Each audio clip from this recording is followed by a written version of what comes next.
નમસ્કાર, આપ જોઈ રહ્યા છો લખત ન્યૂઝ અપડેટ ચેનલ। તમામ સમાચાર અને અપડેટ મેળવવા માટે ચેનલને સબસ્ક્રાઇબ કરો અને બેલ આઇકન પર ક્લિક કરો જેથી તમામ સમાચાર અને અપડેટ તમને મળી રહે। લખતર તાલુકાના લીલાપુર ગામથી ખારામાં જવાના રસ્તા ઉપર આવેલ જર્જરિત પાણીની ટાંકી ધરાશાયી થવાનો ભય। પાણી પુરવઠા વિભાગ લીલાપુરની બેદરકારી તંત્ર અકસ્માતની રાહ જોતું હોય તેવો સ્થાનિકોએ ભય સાથે જણાવવામાં આવ્યું। લખતર તાલુકાના લીલાપુર ગામને ભૂતકાળમાં પાણી પૂરું પાડતી પાણીની ટાંકી જર્જરિત થઈ ગઈ હોવાનું જણાઈ ગામના જાગૃત નાગરિક દ્વારા જર્જરિત પાણીની ટાંકીનો વિડીયો ઉતારી વાયરલ કરવામાં આવ્યો છે।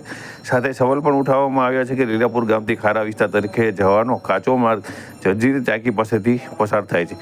આથી આ ખારા વિસ્તારમાં જતા લોકો ભગવાનનું નામ લેતા લેતા ભય સાથે પસાર થાય છે। ત્યારે લીલાપુર પાણી પુરવઠા વિભાગ નિંદ્રાધીન હોય તેમ આ ટાંકી તરફ કોઈ પણ પ્રકારનું ધ્યાન આપવામાં આવતું નહીં હોવાથી અકસ્માત થાય તેની રાહ જોતું હોય તેવો ગાઢ સર્જાવા પામ્યો છે।